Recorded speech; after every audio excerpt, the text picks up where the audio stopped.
E se uma das maiores batalhas intelectuais do século XX não tivesse sido travada nos campos de batalha, mas nas páginas de uma revista? Pois é, estamos a falar de um confronto de ideias que abala a nossa noção de progresso. A questão central: quem ou o que é que realmente escreve a história? Vamos mergulhar nisto. Ora bem, no centro de toda esta tempestade está este livro. Resposta a John Lewis, de Louis Althusser. Foi publicado em 1973 e, atenção, não é apenas uma resposta a uma crítica. Não, não. É um verdadeiro manifesto que acabou por dividir o pensamento marxista e redefinir o debate para as décadas seguintes. E tudo, mas tudo mesmo, se resume a esta pergunta. Parece simples, não é? Nós, as pessoas, fazemos a história.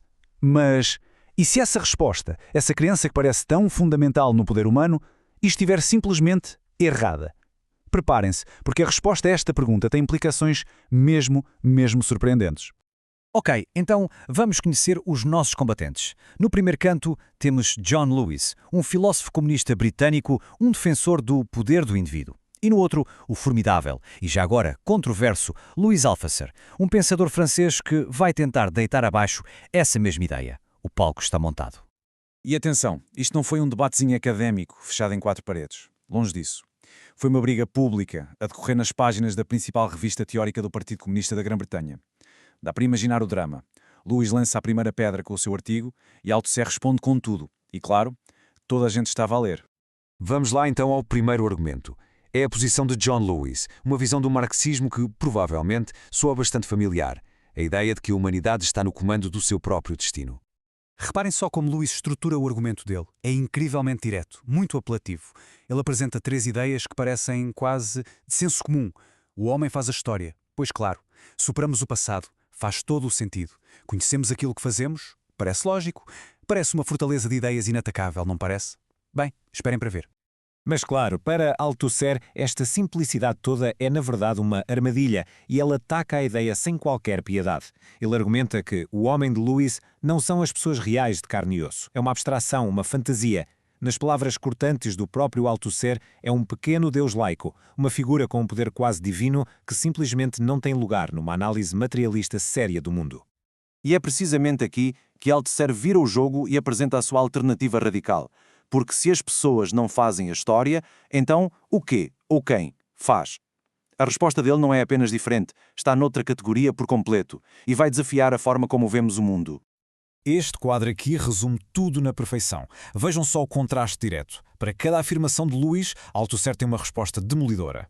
Não é o homem, são as massas. Não é um ato de transcendência, é a luta de classes. E o conhecimento não vem de fazer, vem de analisar aquilo que é.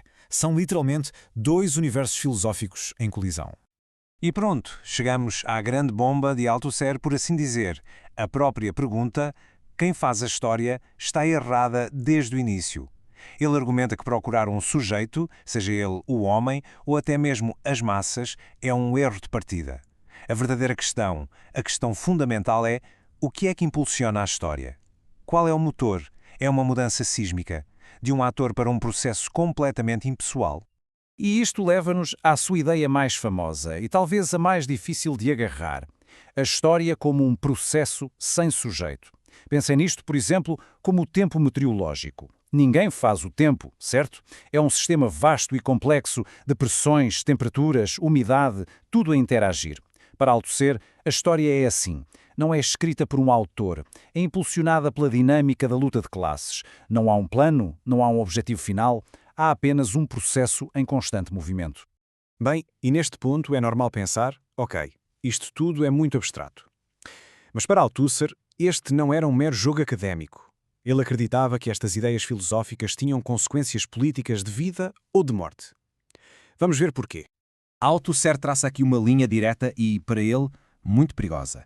Ele diz que, bem, quando se começa com conversas vagas sobre o homem e a liberdade, perde-se de vista a única coisa que realmente importa, a luta de classes. E qual é o resultado final disto?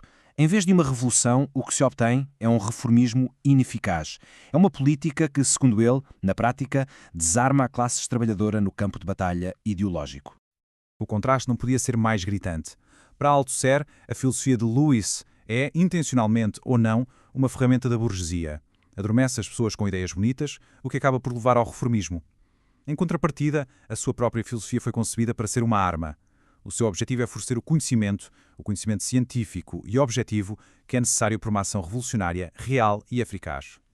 Mas por que raio é que esta luta foi tão intensa em 1972? Porque a filosofia nunca acontece num vácuo. Para se perceber mesmo este debate, temos de recuar um pouco e olhar para os acontecimentos sísmicos que abalaram o mundo comunista e que prepararam o palco para este confronto. Tudo começa em 1956. O Partido Soviético denuncia o culto de personalidade de Stalin. Isto cria ondas de choque por todo o mundo comunista. Uma verdadeira crise de identidade. Como é que aquilo pôde acontecer?